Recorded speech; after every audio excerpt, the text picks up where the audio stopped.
right. Dr. Doral Pulley here. Yes, glad to be here. Thank you so much for taking time. I don't know, we're going to get into this. I don't know how you manage to juggle your tasks and all the things that you do, but I appreciate you giving me, part of your day to talk to me and talk to whoever's going to be listening to this. I've had the pleasure of getting to know you through Sun Leaders. Carol Hasbrook, our shared friend, invited you to Sun Leaders, and immediately it was like an immediate connection. It was a hit, and so shout out to Carol for bringing you. Yay, Carol! Yeah, Carol. She was just sitting in this chair a couple hours ago, recording her podcast on the Sun Leaders podcast. You're a host now of the Sun Leaders podcast, and you have your own episodes, which is awesome to be able to collaborate with you on. Those are incredible podcast episodes and super juicy as far as the substance that are in those. Thank you. Thank you. And so I recommend anybody to go to sunleaderspodcast.com and check out Dr. Pulley's episodes there. But I'll give you a little background on who Dr. Pulley is, and then we'll dive in, because this will maybe set the stage, because you're super interesting in doing so much. Number one that usually, for me, captivated me quickly is you were preaching at age 7, and you were then a registered official minister at age 12. Absolutely. That's wild. And that says a lot right there. I think that alone we could then just get going. But I wanted to kind of say you've been highly involved, from what I gather. I'm kind of like putting it in a nutshell, engaged and involved in education and growth and helping others. Absolutely. I feel like that's what I gather from seeing what you're doing. And I love that. You started Today's Church in 2017 in Tampa, and then another 2 years later, you created another location in St. Pete in 2019. Yes, and we just started our Clearwater location 2 weeks ago. No way. Yes, so we got a study group going in Clearwater. Congratulations. Thank you. It's just growing. Yes. And I think, and we'll discover why, I know why, is because your personality, your drive, the way that you go about yourself is inspirational and therefore captivating. And so I feel like people like to be around you because it's pleasant and they feel empowered and uplifted. And that's what it's all about. That's the goal. Right. That's the goal. And let's see. You're also a licensed counselor. Yes. Which is fantastic. And you're a published author many times. Yes. So you have a passion to speak, to write, and teach. All very powerful things, all things that I very much connect with you on, because I think that's more important than ever. Whatever you're talking about, getting information out there and uplifting people in whatever context that is what the world needs. Absolutely. Instead of bringing people down or keeping information away or whatever that may be, that's the path. And so overall, you're from what I've gathered and experienced, you're extremely inspiring and motivating. And I think people will gather that as we dive in. One thing that stood out to me when I was reading through your website is there's a quote there on who you were. It was like I am statements, a lot of I am, which said who you were, and near the bottom, and I'm going to end here, I promise. You had put, I am a positive people developer who lives a holistically healthy, balanced, and well-rounded life, and I love that, and I feel my mantra. I love it. I feel like that's that you're living that. You're absolutely living that. So, and maybe before we get ahead of ourselves, maybe you could help us set the stage for where you are now and what you're doing and all these things that you've done. Is what got you started preaching at age 7 and being a minister at age 12? How does that even happen? Well, I did not see a bright light. I did not hear a voice from heaven. I grew up in Baltimore, Maryland. And in Baltimore, doing my growing up, I grew up in the Pentecostal charismatic church, and we had something every second Sunday in June called Children's Day. It was almost like a second Easter. and the children would dress up in white, and we led the whole service. The Ah, singing, the reading, the preaching, we did the whole service. And because we didn't have any young ministers in our congregation, our youth leader, Elder Lynn, at the time, she hired a speaker to be the speaker for the youth service. And we were practicing our parts on Saturday night. And she got a phone call. It wasn't the time of cell phones and emails. She got a phone call at the a church. corded And phone. yes, the cord and the dial. Yeah. And she went to get the phone call, and she came back, and she had this distressed look on her face. And I'm like, Elder Lynn, what's wrong? She was like, I don't know what I'm going to do. Our speaker is not going to be able to make it. He had an emergency. I don't know what I'm going to do. She said, well, maybe you all could do different things. And she's trying to come up with something on the fly to kind of fill up the time or whatever. And she was just so flustered. I said, Elder Lynn, I'll preach. She said, really? Stepping up I at that said, age. yes. I had no clue what I was getting myself into. And it wasn't even about like some higher calling as much as it was to help ease her of the distress that she was in about trying to figure out what to do. I just want her to be happy and for the rehearsal to continue. So let's move on. I'll do it. Wow, you were stepping up at that age. Yes. I mean, I feel like that says a lot about you right there. Is whether it be your upbringing or how you know, composed yourself and started to see the world, that you needed to take action, and you seem like an action oriented I am dude. very much an action-oriented person. And so my parents were not religious. I didn't grow up in a religious family. Okay, My parents were very much into what they called at that time weed. You know, they would smoke weed and I think they still drink call it. it that. They Yeah. called it marijuana, Uh-huh. reefer is what they. Reefer. Yeah. And so my parents were very much party kind of people and Uh, not really into church. But my aunt was an evangelist and she was into church. And so if I wanted, which was completely my choice, if I wanted to go to church, then I could go with Auntie Ann. And so I loved church. As a child, I just loved church. I felt most at home at church. Even when I was naughty, the way I got punished was you can't go to church. oh, That was wow. like a punishment for me not to be able to go to church. And so I Uh, told my aunt, I said, well, I'm going to preach tomorrow. She said, you're going to do what? I said, I'm going to preach tomorrow. They didn't have a preacher. She says, well, what are you going to say? I said, I don't know. She said, well, let me help you. And so we kind of put together a sermon that night. And it do you was, remember what you talked about? yes, I do remember. It was Jesus's parable about the prodigal son, that a man had two sons and one was good, doing all the right things. Another kind of went off in his own way, and then he Smoked came weed. back. Yeah, reefers. Reefer. Sorry. And then he came back, and it was that whole story about are you lost? And Uh-huh. that was my first message that I spoke about. Are you lost? And it was just like this spirit came over me while I was preaching, like whoosh. And all of a sudden, I wasn't this 7-year-old little boy speaking because I was so short. I had to stand on a milk crate. You're tall now for everybody listening. Yeah, but you were on a milk crate. That's the I was on a cutest milk thing. crate and I was shaking. I was so nervous. But then it's like this spirit, almost like a wind, just kind of like whoosh, came over me. And I wasn't nervous anymore. I wasn't afraid anymore. And I wasn't, stuttering with my words. I was just speaking like a person that speaks.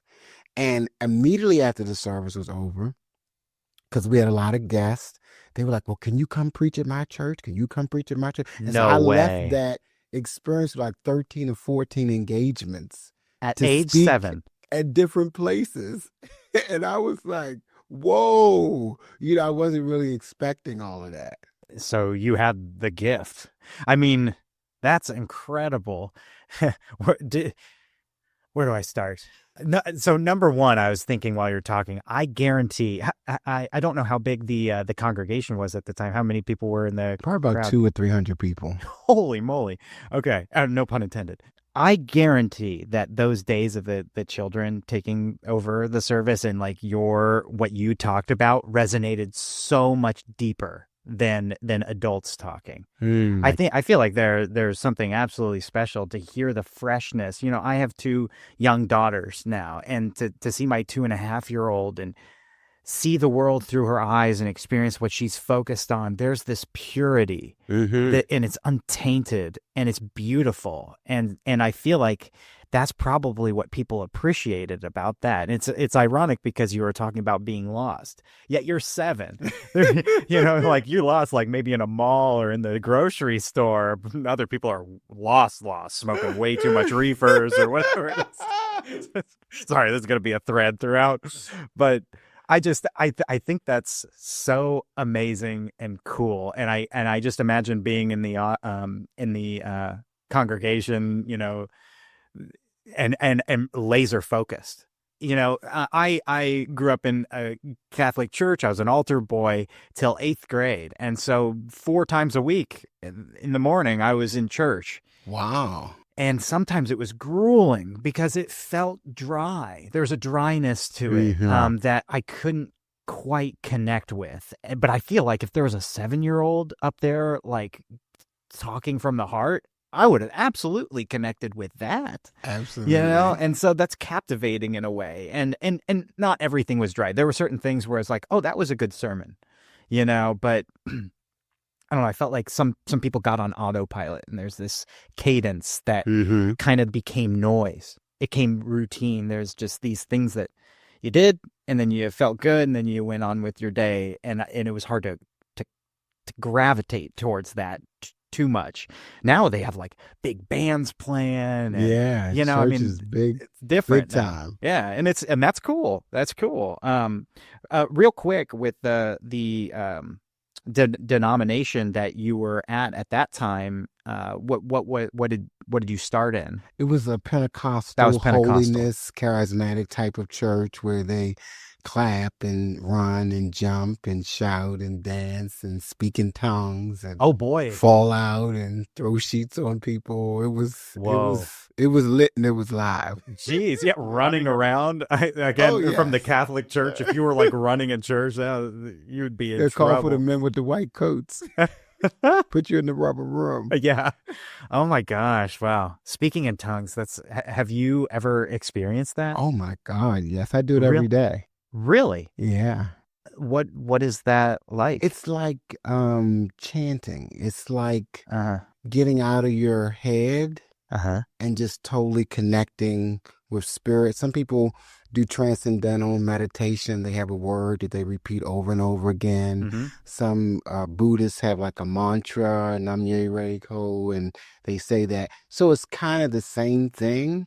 It gets you out of your head and more into your heart space. And Uh-huh. you just allow that spirit to flow through you. It's like a prayer language. It's a way to pray when I don't know what to say in English or I Uh, need clarity and direction on what to say or what to do or decision that needs to be made. It's a way that I can pray where I'm directly connecting with spirit. And wow. there's nothing blocking that. Interesting. I've never really heard anybody explain the the backstory of it or the root of the reasoning. Um, and it's interesting that to gain clarity, you mentioned in order to gain clarity, you're intentionally unclear. Yes. You know, there's something so interesting there. I think as a, you know, an artist or a musician, jamming and Yes. working through something or sketching, I have no idea what this blank page is going to be or what we're putting on tape right now to record, but let's just jam through it. I feel like Yes. it's kind of riffing and you're sorting through it. So maybe is that a It's good very, connection? very, that resonates so deeply with me that it's really just flowing, Yeah. and it just allows you to tap into that creativity. It allows you to get that clarity and that oneness with all that is. And I'm always so peaceful after, and I'm always so clear. I know exactly what to do. It's hard to imagine you and all of our engagements not being peaceful. But I can see that. Yeah, it's kind of like you've like refreshed yourself, you know. There's always a piece after a jam session, even if it's not like, oh, that was just great. That's a song that we're, but it feels good to get it Yes. out, Yes. just to let it out. Yeah. Oh gosh. Okay. I appreciate you putting it into a different light What because, light had you heard it in well, I've before? seen it in different ways, like in a documentary or something. I've never Okay. actually Got you. seen someone do it in person. Again, Uh-huh. Catholic churches, I don't think do that, at least the one I was at. And so I've kind of seen it, and there's more of it.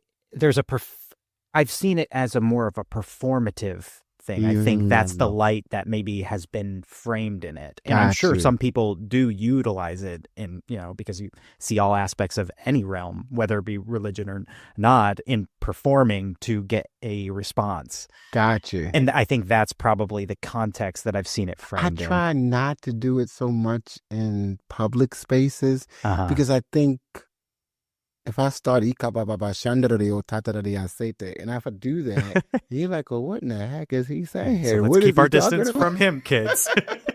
So it's like I don't find it as helpful or Yeah. meaningful if it's in a public setting where people, a mixed setting where people don't really understand what you're doing. I think that creates more confusion and angst Yeah. as opposed to calm and joy and peace. I think it's actually the opposite that creates confusion. Yeah, absolutely. So, Because I have no idea what you're saying. right. And what am I to do with that? And so that's interesting because I've always seen it on a stage or done in public, but this is something that's more internal and Yes. private for you Yes. as a technique or a tool. Again, I've never learned about that enough to know that that's a method. And that's That's neat. what it's become for me. Now, when I Uh-huh. grew up in church, it was pretty much like what you saw, Okay. on Okay. TV and in different spaces. Uh-huh. And so my goal is wherever I've been, whatever I've done, to take the lesson from it and the blessing from it. And how can I use this for good? How can this be positively integrated in my life? And so that's what I took from that because I very much resonated with it as a child. And so as I grew up and I saw the contention and confusion, it's like, oh, I like this, but how can I use this in a positive way that's uplifting and that's clarity? And so that's what it has become for me. That's so neat. Boy, there's so much there on taking an experience that you've had and extracting the lesson or the positive.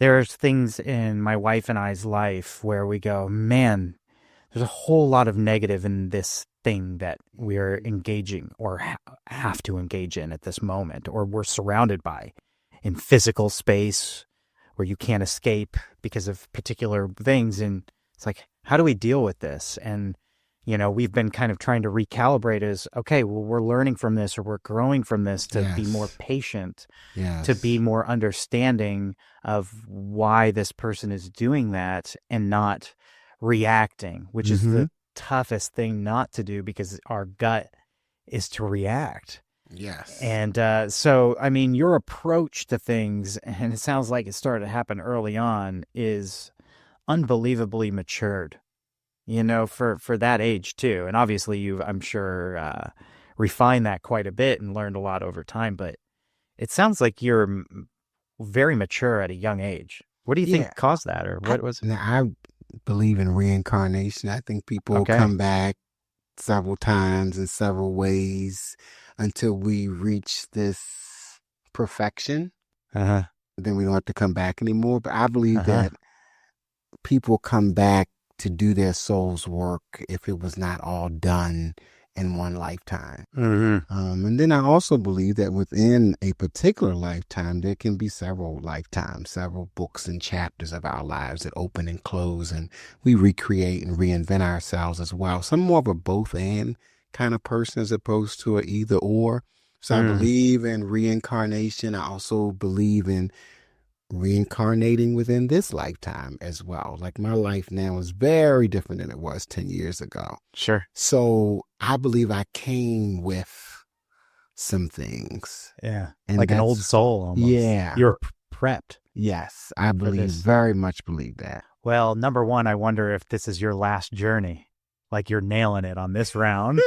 I don't know. We'll see. I mean, I don't know. From this end, you're doing great. And then I'm wondering, within the religious context of the Pentecostal church, or maybe today's church is different. I'm wondering how your belief in reincarnation aligns with, biblical teaching, or if that, because I'm trying to recall if reincarnation is part of that, or if this is kind of something that you have gathered from those teachings and concluded. Yeah, it's like today's church is an all accepting, Bible based, we're very much Bible based, Christ centered, metaphysical church. All So we're right. looking at the Bible as our base, but we're not looking at it as just literature. Because I went to seminary and college, and, my professors very much saw it as literature. And so there was a lot of literary criticisms and finding the errors and the Sure. inconsistencies in the Bible. And so I'm familiar with that. Mm-hmm. Then I grew up in, as I said, a Pentecostal church where they looked at the Bible very literally and tried to pretty much live their lives literally by the Bible. And people had various degrees of success with that. That's a Um, tough ask. yes, especially this day and time. And so now I still use the Bible. It's my primary text, but I look at it through the lens of life application. Like when I'm looking at this story, when I'm looking at this verse, what can I take from it to make me a better person so that I can live a better life? Not whether it happened or didn't happen, or whether it's true or false, because then that puts me back in the college mode of literary criticism and not trying to be literal with it, because I think it loses a lot when you're trying to be literal. But I look at the Bible from the place of life application. What can I do with it now Mm-hmm. to incorporate it in my life? And that's, so we were talking about incarnation. So the incarnation is certainly there, but a lot of people don't see it. Because Jesus, Mm-hmm. they thought that he may have been Elijah reincarnated, or Jeremiah reincarnated, or one of the prophets. So it was very much a part of that thinking. But most people don't look at it for a deeper meaning. They just see the surface of it. So I'm metaphysical, so I want to go beyond the surface and get a deeper meaning for life application. Very cool. So you've almost created your own Denomination? denomination. Yeah, Yeah, yeah. because it's a very specific take on it, but it seems like, I mean, for the instance of a talking snake, I think even the writers were using it as metaphor, and so it's hard to take that literal. And certainly it's easy to critique that and go, well, there aren't talking snakes, so this is interesting. And you could just go Mm-hmm. down that rabbit hole and then the apologetics of that become very nuanced and difficult to Absolutely. navigate, right? But you're taking it and saying, how can we apply this, using it as a base, and then discuss it and extract from it and utilize it in this real world that we have to navigate and grow. Right. So what are the voices that are talking to me? What are the talking snakes Right. that are giving me different opinions? And how do I interact with the different voices Mm-hmm. that are giving me different messages? So I would kind of take the text from that standpoint, as opposed to whether or not it was really a talking snake or it was a talking snake, but more so metaphorically, what who's talking to me? Who am I listening to? What are the messages that I'm taking in? And what do I do with those messages? It's how I'm going to approach that text. Mm-hmm. And are these kind of principles that you're talking about, are these the things that you lead your congregation, if you will, in? Absolutely. Is the So, practical application of this base text and our interpretation of it to better ourselves? absolutely. So I have a seminary called Mind of Christ School of Ministry.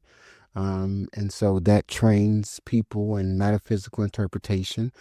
Kingdom is our brand of new thought. So if you want to put us in a larger group, kingdom is the denomination, Okay. and new thought is probably the bigger scope. And so our brand of new thought is kingdom. So it's informed by unity, science of mind, the Pentecostal church. It's got a lot of stuff kind of mixed in it to create this unique blend, because we get two audiences at today's church, two primary audiences. We have people who are new thought, but they want the Bible. New thought. Can you explain a little bit more about New that? thought means it's a new, I believe in Jesus, but I have a new thought about Jesus, that everything Jesus Christ was, I can be too. Everything he did, I can do. Uh-huh. Everything he said about himself, I can say about myself. So it's Jesus, but more as a way shower, as an example, as opposed to more to be followed, as opposed to be worshiped. Mm-hmm. So Jesus is still there, Mm-hmm. but it's a new thought about Jesus. The Bible is still there, but it's a new thought about the Bible and how you use it. Mm-hmm. Um, I can resonate with that so more. that's what Worship was new thought. always weird to me. Yeah. It was hard for me. Like, why does someone need to be worshipped? I don't want to be worshipped. But anyway, so there's the new thought and then the blend of what was the other one? The Pentecostal charismatic type of, Uh-huh. our church are very lit and live, and we have three services, and one's kind of quiet, one's kind of middle of the way, and one's kind of more, loud, like a rock band kind of thing. So different people need different things. Yeah. And in our lives, in different seasons of our lives, we need different things. And so week to week, we might need different things. So today's church kind of caters its services to meet what someone might be looking for. So if they're looking for a more quieter, meditative, reflective service, then they'll probably come to the 7:30 centering service. I was wondering, does it keep getting more intense as the Yes, day goes yes. on? All right, that's By easy. 2:30, we're off the chain. You're raving. That's great. And so to me, all of it's God, all of it's good, and it's no right or wrong, or it should be done this way or not that way. I'm kind of more all inclusive. Well, as far as religions go and denominations go, I feel as connected as any others to that. Mm-hmm. And I would like to come to a service and just see what Sure. it's like. I mean, as we get to know each other more, that's been on my mind. You are Like, welcome. Certainly I feel welcome. welcome, and that's Yes. important because it's interesting when you think about it. I could be sitting across from a Catholic priest or a fully different religion. We'd be having a very different style of conversation, whether it be super rigid or maybe judgmental or particular constraints or boxed. And I feel like particular mindsets or belief structures can be so constraining. When I grew up, I felt very constrained by the parameters in which I was told that this is how you even need to believe and that you should not question it. Wow. And that questioning it is the worst thing you could do. And I was like, what? And so for me, that was very difficult to wrestle. It's like, shouldn't we question it so that we know it better and understand it better or become more correct or accurate in the relationship to reality or how we're supposed to make decisions on this? But it was very much, top down. Here's what it is and live by it. And I like the dynamic aspect of what is clear that you're doing. It's more interactive. It's very practical to how the world is today. I think that's the way things are going.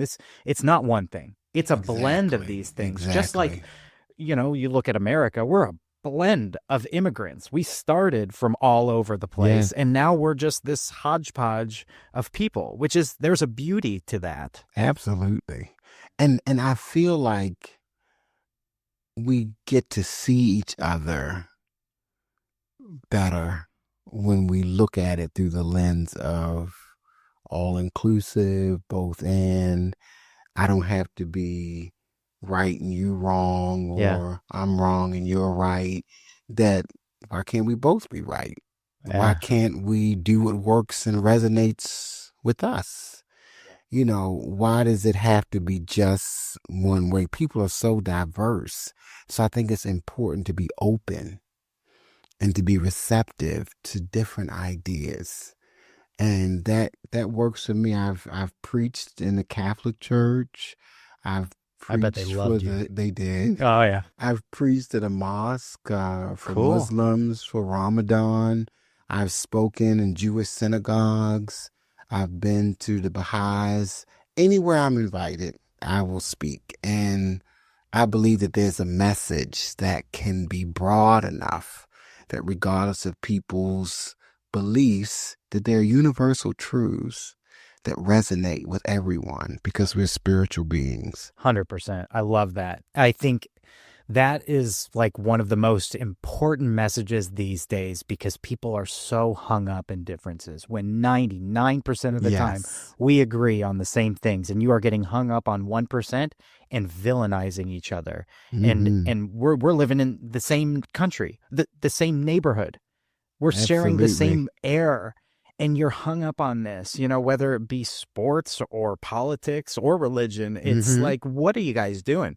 We all can agree that we want to be healthy and fed and safe and happy. Can we start there instead of starting immediately like, are you a Republican or a Democrat? It's like, whoa, whoa, whoa. We don't even know each other. You know what I mean? Let's start from what we all want. Hi. Hi. Yeah. Hello. How are you? Yeah. What's your name? How do you pronounce it? Right. So I really think that it's important to be open. I think that's how we learn, how we grow, to be open, to at least have a conversation about it, to at least be able to think about it. And one of the things that we do in Kingdom, today's church, we also have a global network of churches called Church of the Everlasting Kingdom, is to challenge people to think. To Mm-hmm. challenge people to think. And my son, I'm a dad, and my son, my baby, just turned 26 years old, and Oh, not so much a baby anymore. he's my Yeah, baby. of course. And I have granddaughters, Tyler, who is 8, and Nyla, who is 3. Wow. But my son, he said, Dad, I don't know if your congregations are going to be huge. And I was like, well, why not? He's like, because you want people to think. He said, people don't go to church to think. They go to church to feel good, not to think. You're challenging people to think. That's work. People want to just be told what to do and feel good and come back next week and get another dose of it. He said, but you're really challenging people to think. And people don't always want to do that. And so I kind of grappled with what he said and saw the truth in what he was saying. And I felt compelled even more to get people to think. And you don't have to agree, but if I can get you to think about it, I think that I've done my work. Well, your son sounds cool. And I think that's the healthiest thing all of us can do is think. Once you catch yourself not wanting someone else to think for themselves or question it, Yes. or someone else is telling you not to think about it, that's a big old red flag, in my opinion. And It's so, dangerous. yeah, it's very dangerous. That's what control, power, greed. That's where that all stems. I mean, and if you talk about evil versus good or whatever that is, I believe you're crossing into a threshold when you're trying to control somebody's mind.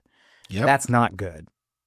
That's yeah. So that's and also I wanted to say that the people, hey, maybe your congregation is 1,000 people and it's not 1,500. Well, first off, you're connecting with the people who connect with you. Not Absolutely. everybody is going to connect with what you're doing, regardless of what it is. You people who are looking to get that dose, but in a different way of, I get this dose of feel good, but I'm thinking for myself or I'm challenged. Mm-hmm. You're going to attract those kind of people, which is a great thing. Absolutely. So we attract those people who are new thought, but they still want the Bible. Because a lot of people throw the baby out with the bathwater and just say, oh, I'm not into the Bible, and just toss it out. They're done Sure. with it. And so we get those people who are new thought, but they want the Bible. And then we also get those people who are traditional Christians, but they're tired of sin and the devil and hell and judgment and condemnation, but they really like the church feel, but they don't want that. And you don't focus on the devil No, or no, sin, no, that you're born a sinner. no, Okay. absolutely not. Well, I'm glad. I feel like there's not a lot of good there. It's an interesting topic in itself. Because that's how our foreparents kind of made a need for Jesus. It's like you were all born in sin, Right. and then Jesus comes and saves us from our sins. And so the original sin kind of created a need for Jesus as a savior to die on the cross for our sins. But I Hmm. kind of think of Jesus more of like a way shower that shows us the life cycle, like pre-existence, birth, life, ministry, career, purpose, death, burial, resurrection, ascension, second coming. So Jesus kind of shows us an example of how someone goes through all these different phases and stages of life and yet holds on to a higher consciousness. That's how I kind of look at Mm, Jesus, as a yeah. way shower, more than just Lord and Savior that died on the cross for my sins. I think Hmm. that's a small piece of what Jesus did. And there's so much more that Jesus brought than just dying on the cross for our sins. Oh, yeah. I like the way you put that. Yeah, it seems much more positive when you frame it in the ways that you're framing it, because the threat of hell and talking about Oh Satan my or God. sin, I mean, it's so interesting. First off, I have a 11-month-old, my daughter Junie, and she's the most beautiful, precious, and pure thing, aside from my other daughter, who's just 2.5. And in no piece of me can I even understand how she has sin. She hasn't done anything. Mm-hmm. And it's like, I just don't get that. Why are you going to put that on her? She hasn't done a thing.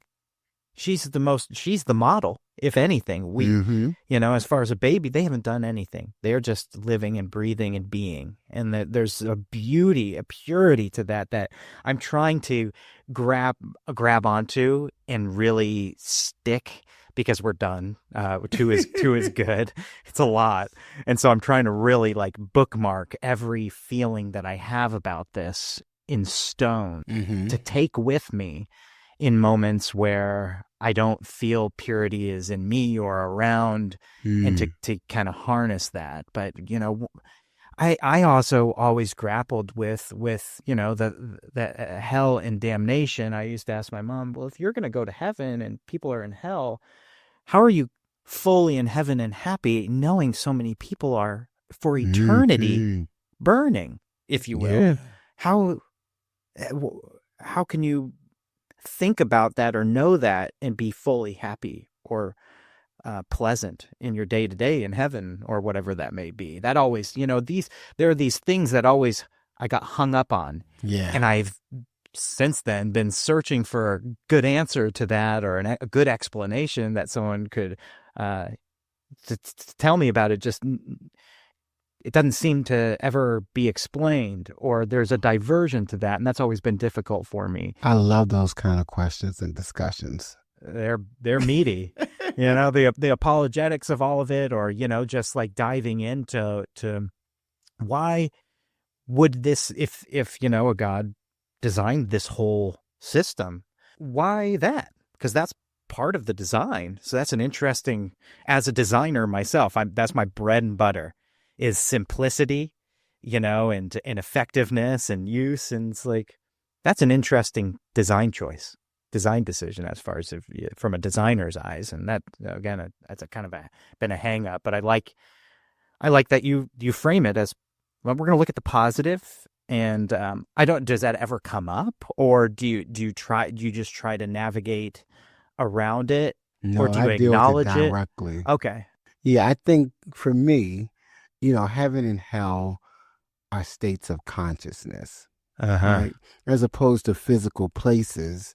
I think people are living in hell right now. Mm-hmm. That people are suffering, that people are create their own living hells by the Hmm. decisions and the hopelessness and the disparity. I think that some people are living in hell by the way they think and the way the decisions that they make. I think that it's a state of consciousness. I see. And I think heaven is a state of consciousness of creating a life that you desire and love and joy and peace and health and prosperity.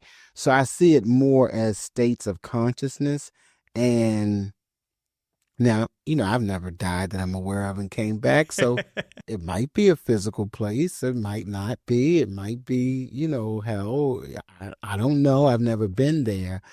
But whether it is or not, that's kind of where I am. Whether it is or not, how can I experience heaven now? How can I come out of hell now? I'm not going to debate about whether it is or isn't, whether or not Mary was a virgin or not. Yeah. How can I use this to better my life? Because I think we get in the weeds Yeah, sure. and then we miss the mystical and the mystery of it as opposed to just taking it so literal. Hmm. Yeah. Jesus came here under unusual circumstances. He's got a stepfather, he's got a mother that was a virgin or not, and he's pregnant and they're not married. He came here under different circumstances than the norm. Right. And how many of us have come here under unusual circumstances? Maybe you conceived in the back of a Chevy, or maybe you were adopted. I mean, we come here through different circumstances to fulfill whatever our purpose is. So that's how I would look at the virgin birth or heaven or hell, not throwing it out, but how can I use this to live a better life and be a better person? Because I believe that there's something with the text that I can resonate with. I believe there is a truth Hmm. that can help me, or it wouldn't be here, or the Bible Sure. wouldn't be the most popular book sold every year if it didn't Definitely. have something to it. It must be something about it. Right. But I don't know that I benefit as much from arguing about the literary piece of it or the literalness of I just don't see where that's going to benefit us. Yeah. Here's a fact. The longer a website takes to load, the lower its conversion rate is. What you probably don't know is that a 1-second delay in a page load can result in a 7% reduction in conversions. And if you reduce a page load time by just 100 milliseconds, it results in over a 1% increase in conversions. Improving website speeds directly impacts lead gen, rankings, and overall sales. Are you complaining about your website's performance? Contact Naaman Creative today at info@naamancreative.com or visit our website at naamancreative.com to learn how we make sure our clients' websites are running smooth.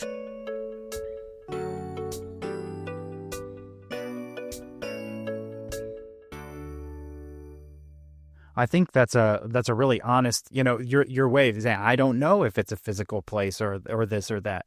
That's so refreshing because it's so often that people are so sure. And I go, wow, how do you know that? Do you have a direct line? What's God's number? Can I have it? But I think that's also so practical because okay, we can be honest and we can still use it. That text is beefy, and it was Yes, written by people who were trying to teach in a way, or like, here, I'm going to tell a story so that you can extract something out of it. And I think that's the point. It's absolutely. not that the point is that there is a literal talking snake and you need to now know that there's a talking snake here. It's like, what is that doing? It's like you had described your interpretation of what that is. Oh, wow, there's a lot of meaning there. And you Yes, can put that meaning to positive action. absolutely. So, as far as my resonance of interpretations and things like that go, you're nailing it as far as for Oh, me, great, you know. great. And I kind so of attract people who like to think. yeah, well, we're in good company then. Sometimes maybe too much, but it's all good. Boy, I don't even know what time it is, but it doesn't really matter.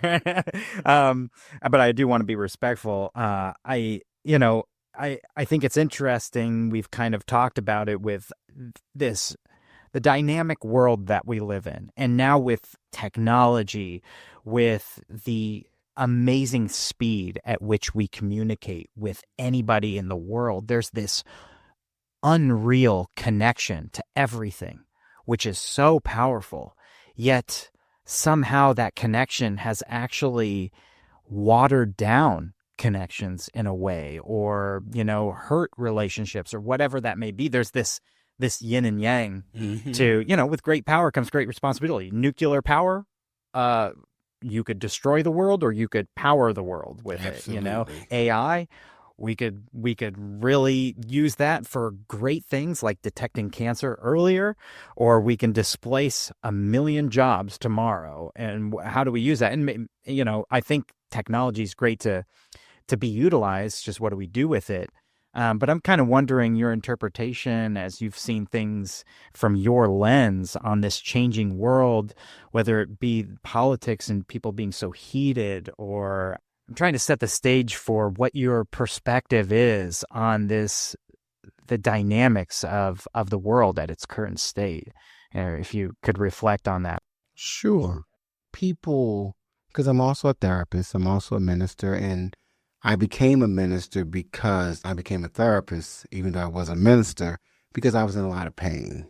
When my wife transitioned 10 days after our twins were born, I was in a lot of pain. And Transitioned. yeah, What do you mean by that for people who don't know? died. Yes. So I don't believe in death. So I say okay. transitioning. Right. Okay. Because to me, they're just higher and higher forms of life. Yeah. But she was no longer physically here to be my wife or to be their mother. And so I had a lot of pain around that. And the idea of being a single dad of twins, 2 screaming babies, girls, hair, bottles, diapers. I mean, just the whole thing. I hadn't really set my life up to be a single dad. And I was a virgin until I got married. So I felt like I had done everything by the book, the way the Bible, the way the church said I was supposed to do it.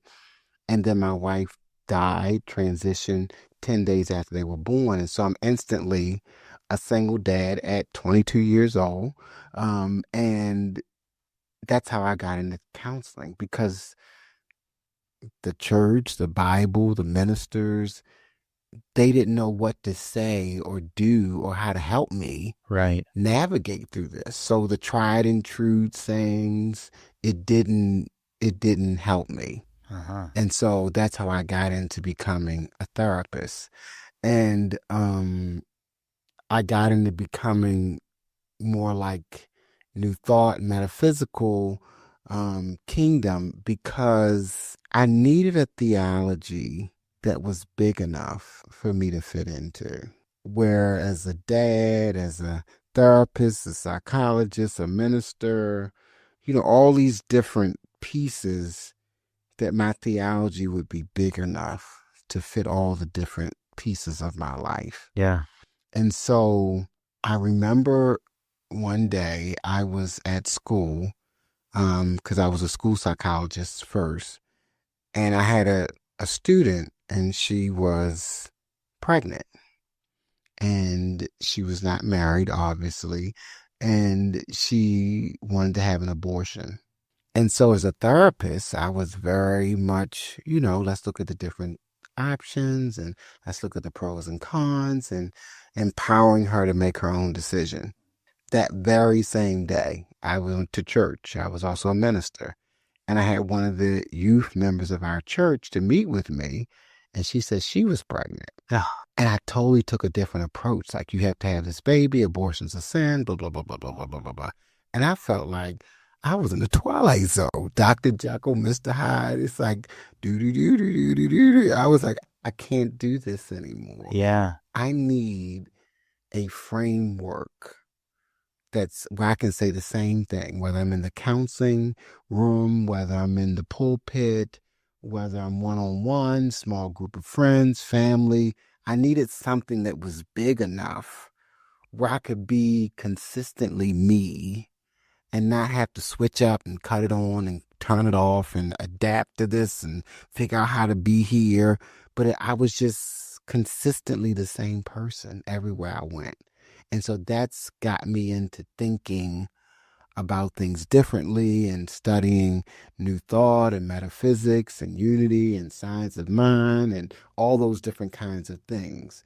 And so from that lens, to answer your question, with the things that are going on in the world, especially in the United States of America, I believe that things are coming up and out to be healed. Wow.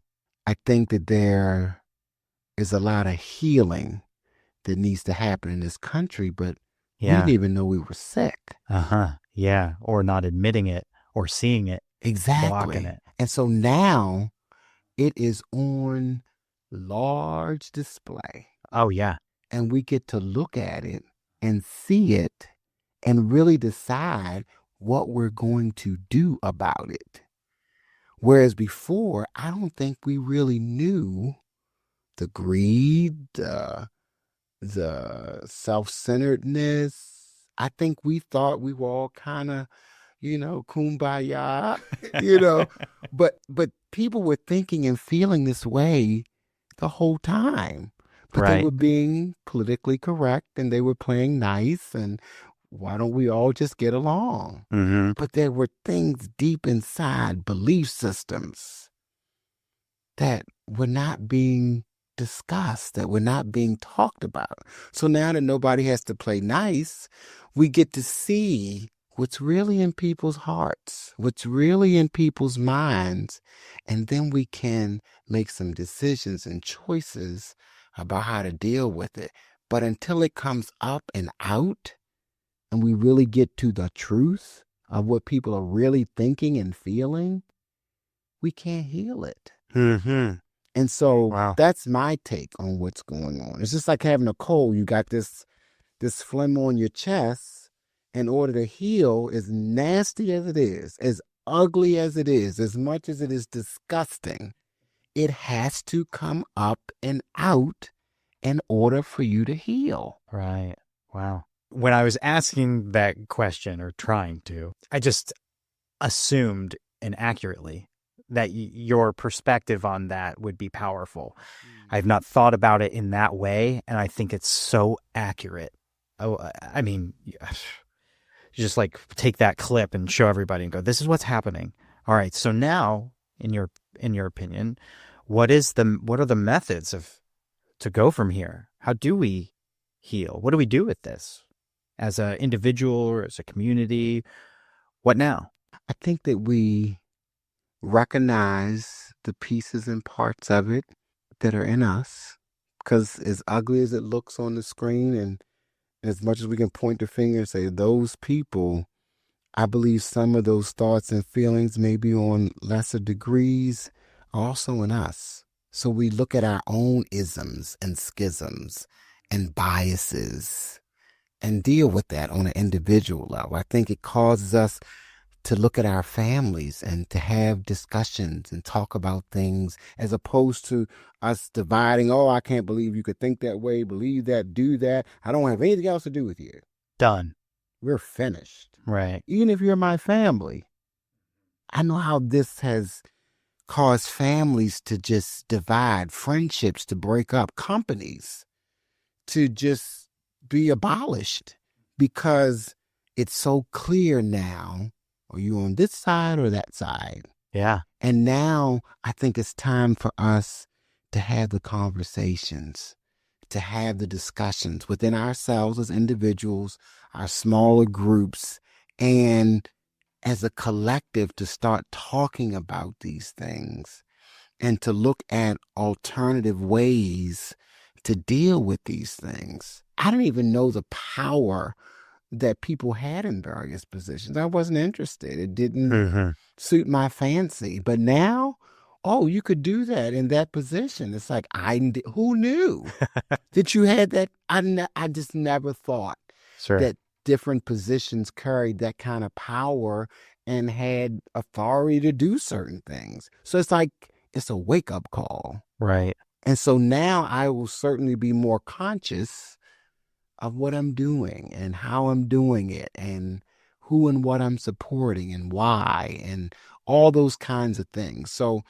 that's what I feel is the answer. The solution is to talk, and let's find the common ground, and let's find the good and the balance and what needs to happen to deal with the fear, because I believe that's what we're always choosing between love and fear. People say that faith casts out fear. I do not believe that. I believe that that we're always choosing between love and fear. So what is the fear? What are you afraid of that's causing you to respond? And if we can deal with the fear and heal that fear, then we can get into more of the love and the acceptance and all that. But until you address what the fears are, it's like my twin daughters when they were little girls and they thought the boogeyman was in the room. I could show them, I could cut the light on, show them under the bed, put a flashlight. There's no boogeyman, open the closet. But because they were afraid, they needed love. They needed me to hug them and hold them. And, you can come into bed with dad for a while until you kind of calm down. And then we were able to move. So when people are afraid, they don't need to be fake. Well, you need to believe. You need to know that there's no boogeyman. That's not going to do it. They need love. And so the solution for me is to let's deal with the fears. Go beyond the hate and all of that, because I believe underneath of all of that is fear. What are we afraid of? What's the fear here that's driving this bus? And let's deal with the fears. And the way we do that is with love. And if we can deal with the fears and have conversations, I think we can get to common ground. I feel that we can get to solutions and resolutions. But as long as there's fear, I think it keeps us from healing. Boy, I'm just going to let you talk the rest of the time. I can see why you could be a preacher at 7. I couldn't agree more. And I felt it even, many, many, many years ago, once things didn't click with me more and more. And I was like, what's going on? How aren't people seeing this? Or why aren't we correcting this? Whether, for instance, climate change. I did my thesis. That was my first podcast. It was called The Belief Books. Okay. And I was talking to people about their beliefs, and I focused, my first topic was climate change and climate change denial. And I was curious, here's all of the facts. Why aren't we doing anything about it? It's pretty, and I'm interviewing all these people, and it just only becomes more and more real. What are we doing? Shouldn't we be more careful? Do people not care? What are they scared of? What's the fear under there? This is the way we've done it. And, it costs more money to transition this energy company away from this rather than doing that. Yeah. When actually that's short-sighted, because the energy companies who are going to transition now first are going to be making the money later. But it's so interesting, because conversation comes down to conversation, whether it be with yourself internally, which it needs to start with. Let's have a conversation. Me, what is blocking? What's in the way? And now I can have a conversation with the closest ones around me. Then you can have bigger conversations, but it all stems from communication. Absolutely. And dealing with it head on, rather than, nope, we're done. And I mean, I'm not saying that in some cases, if someone is just absolutely bringing you down and whatever that may be, and it's aggressive or whatever, maybe it is, maybe there's only so much in your control, and that's kind of a difficult thing to navigate. And then I guess focusing your attention elsewhere. But what's in your control is doing your best to love, to communicate, to understand, to course correct, to find the solution. They're such powerful things. And I feel like people don't take it seriously. They think that's cliche to sound, which it might be a cliche, but it is the truth. It is. That is the solution. But people are like, oh, that's, hippy dippy or whatever it might be, it's but it is the thing. It really How could you argue with it? But it's oh no, that's not there's not a number to that.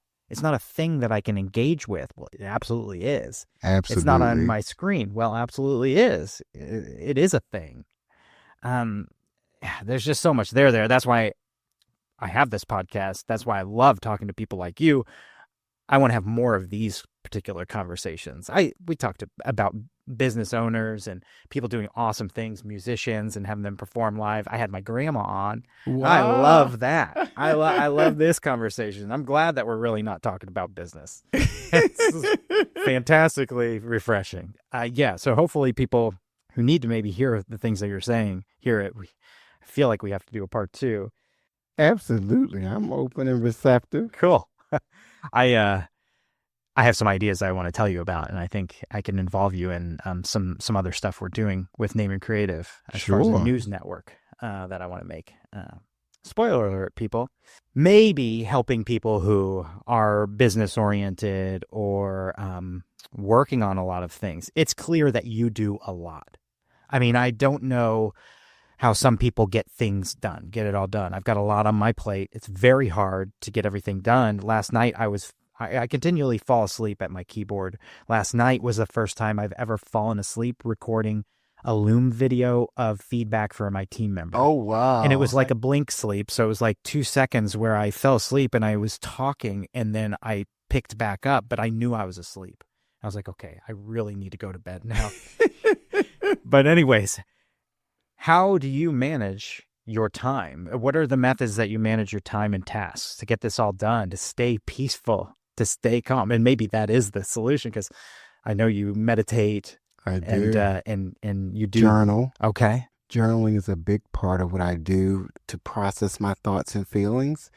I believe in forgiving everyone every day for everything, including myself.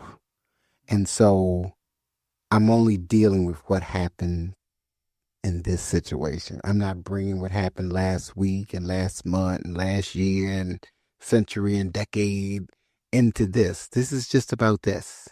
It's not about anything else because I've forgiven that. I've released that and I've let that go. I did years of therapy and I forgave a whole lot of people for a whole lot of things. And I was like, I'm never going to be backed up with all of that bitterness and resentment and hurt and pain. I said, now I got myself clear of that.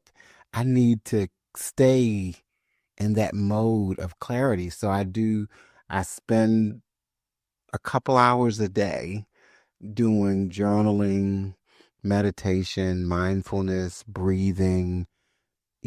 I light a candle every day. I put my fingers towards the candle and allow any negative energy, thoughts, feelings, unforgiveness, and I name it, to come out of my fingertips, as it were, into the wax. And so I do forgiveness. I do affirmations in the mirror, call it mirror work. So it's like it takes me about 2 hours before I'm ready for public consumption, is what I. It's like you don't go out without washing your face and brushing your teeth and taking a shower and putting on deodorant. So I do that also mentally, emotionally, spiritually as well, and not just physically. So I'm prepared to be loving and peaceful and, kind to everyone because I did all the stuff that I needed to do. I didn't just wake up like this. Sure. I Yeah. did all the stuff that I needed to do for me, working out, exercising, stretching, all the things that I need to do for me so that I can live a holistically healthy, balanced, and well rounded life and show up as a radiating center of love because I did that for me. So then when I come out the door, I'm ready to share that with everybody because I did it in here first. Yeah. And so that's kind of how I'm energized to do what I do That's awesome. It makes so much sense. And you do that to start your day. every That's day. that's the way you start your day. You don't start your day without that start. I do That's not. that's part one. Yeah, if I haven't done that, I'm not ready to come out. I'm not ready for public consumption, as I call I love it. that. That's a I'm not great ready. phrase. I'm not That's ready. and I mean people consume you in I mean you're giving a lot Yeah. of your energy, which is unbelievable. So I love that you're not like, oh yeah, I use this task management tool and my calendar organization AI bot. I love how you didn't mention anything of that because I truly, first off, need to do more of what you're doing, and I feel like people go, and myself, wow, 2 hours. Yeah. Then you have less time to do the things. But in fact, You have more time. exactly, you're probably way more effective, way more clear. You're not carrying around baggage. You're not worried about getting the workout in or doing this or that because it's been done. And now you can just be and do the thing. Exactly. That is totally it. And a part of what I do is I do pray with my calendar, that I do a visualization where I look at what's on my calendar and I see each thing successful. Wow. I see each thing flowing with the ease and breeze of spirit. And I believe that everything is created twice. First in your mind and your heart, and then in physical manifestation. So before you and I got here, physically, I already spent time with you today, this morning. Oh, I Seeing this love that. podcast go well, seeing everything flow and work out, and it be a positive thing. So I've already envisioned it and visualized it, because I believe that we're creative, naming creative, and we have the power to create our lives. So I've already visualized this going well and this being a positive interaction, because I believe I can co-create with God the life that I desire and the life that I deserve. So I don't just do it. So by the time I get with you, I'm just being, because any thoughts, feelings, anxiety about it, I dealt with that this morning when I woke up. Wow. That's so powerful. And here we are. And here we manifesting are. it out. Manifesting. Absolutely, That's my word. 100%. Oh, man. First off, my wife is going to eat this episode up. And I am too. I can put it on repeat. I love it. So there is a section of the episode, because I want to be respectful of your time. Sure. And it's called The Rapid Fire. Okay. So ultimately, I ask quick questions, ideally with quick responses. Obviously, if you need to expand, that's cool. Okay. But I try to ask some of the similar questions to all my guests to see the similar threads and the differences, and it's always so fun. Okay. So you ready? I'm ready. All right, cool. So number one, what is your biggest source of inspiration? My offspring. I call them offspring because they said, we're not children anymore, Dad. We're grown. So do you like being called offspring? You did that to yourself. My offspring, I think, is the biggest resource of inspiration. Yeah, I feel that now, very much so. My answer would have been very different 2.5 years ago, but now that's default. Yeah, that's where everything stems. So that's beautiful. Because people can see you as powerful and all of this and successful, but what do my children, what do my offspring think about me? What do they say about me as a dad, as a person? Do they see me, or is this just for the cameras? And how do they see me? Yeah. So that's big for me. Because that's the true you. That's the true that's me. you. Yeah, and that's who you want to be out everywhere. Exactly. Yeah. I feel such a calibration has happened in my life since my first daughter was born. Mm-hmm. And now it's like doubled down with Junie. And I wouldn't change anything about that, what that's done to my life. Absolutely. So I resonate very much with you on that. Besides the Bible, what is your favorite book? Unless that wasn't your favorite book, but just wanted to kind of like, if that's a default. Besides the Bible, my second Bible is Louise Hay, You Can Heal Your Life. You Can Heal Your Life. By Louise Hay. Okay. It's so powerful because she goes through different symptoms, diseases, and tells you what the thoughts and feelings are behind that disease that actually creates that dis-ease, and she dis-ease in the body. Whoa. Powerful book. Sounds like it, huh? Even just the breakdown of that word. Sometimes, you don't think about what a word actually is. Mm-hmm. You go, huh? Like the other day, I can't remember who it was, maybe my wife. She goes, the word ear is in here? And I was like, yes. What? It's been there my whole life, and I never put that together. Wow. And ear and hear are in heart. Whoa. I got a lot to think about. Jeez. All right, moving on. You can listen to one album or musical artist forever. Who is it? Oh my God, I love Jill Scott. Jill Scott. Jill Scott. Okay. I love Jill Scott. I can listen to her on and on and on. Cool. Oh, I look forward to checking her out. The most influential leader you know. The most influential leader I know, I would say, was my spiritual teacher, the Reverend Dr. Mary A. Tompkin. She told me the only soul you are saving is your own. And the only person you preaching to is yourself. Wow. And so that kind of was like a wake-up call where I'm thinking I'm doing all this for other people. She said, but you preaching because you got to preach. You're saving yourself. You're doing this because this is what you need to do to fulfill your purpose, and other people are benefiting from it. So that was a game changer for me. Sounds like it. Some of these things is hard to move forward because I want to dive in. We can always do it on part two. Part two. I love it. I love it. Great. I know you travel a lot. Where's your favorite place you've ever traveled to?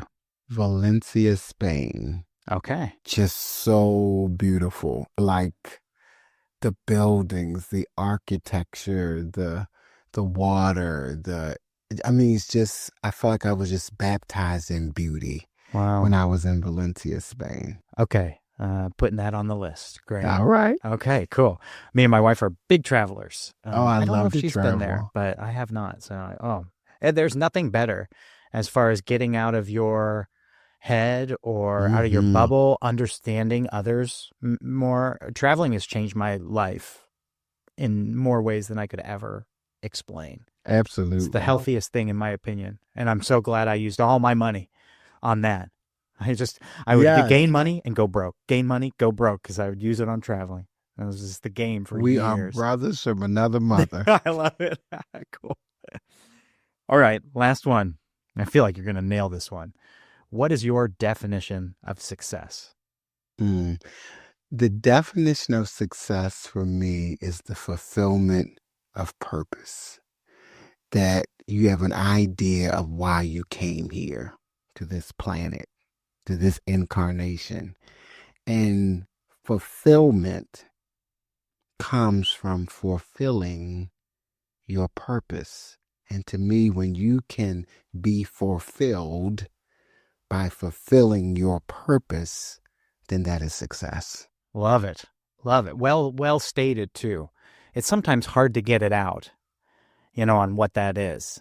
I see a lot of people that these questions catch them really off guard because they've actually never articulated it. Mm-hmm. But that was easy to resonate with. It's interesting. I haven't felt this since I was a kid, but I just felt like an out of body thing. It just hit me. That was very weird. And I felt compelled to say it. Wow. I used to lay in bed and feel extremely tiny in relation to things that I was feeling. I just got that feeling. I haven't felt it since I was a kid. I have no idea what just happened, but that was so strange. And not a bad strange. That's that power and presence of the Holy Spirit. Look at washing over me. Here. Yes. The whoosh. Yes. All right. Whoosh. Naaman Creative is no longer. It's Naaman Preaching now. Which is so creative. That's why I love to preach. Yeah. I mean, there's so much there, and you can preach in so many different ways. You presented at Sun Leaders. And your presentation, there was this simplicity to it. You're the first presenter of this year talking about vision. And the content, it's like, I've heard that before, for sure. But the way that you put it, your delivery of it, it was just hit me. And it hit everybody in that room. Everybody was like, whoa. But you were asking like 5 one-word questions. Mm-hmm. And the way that you made that so powerful and impactful is such a illustration of who you are, I think. I mean, this is your gift. It absolutely is. And it's so inspiring and motivating to be connected, and I call you a friend, of people who are doing that. And so I want to thank you for that. Thank you. This has been such a pleasure. I always end it with, what is your biggest piece of advice for anybody listening? young or old, whatever they're doing? My biggest piece of advice for anyone is to know that everything you need is inside of you. Hmm. That every answer to every question is inside. And if you can go within and bring it out, you can have all the love, joy, peace, success, health that you desire. As long as you know where it is, it's inside of you. It's not in another person. It's not in a book. It's not in a religion. It's not at a conference. It's within you. And when you can be still and tap into that knowingness that it is inside of you, then everything outside of you just flows. Boy, oh boy, that's powerful. And man, could I not agree with what you said more.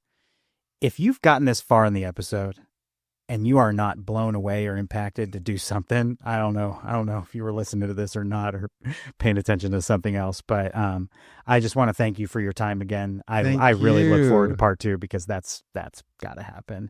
Thanks so much, Dr. Pulley. Thank you for having me.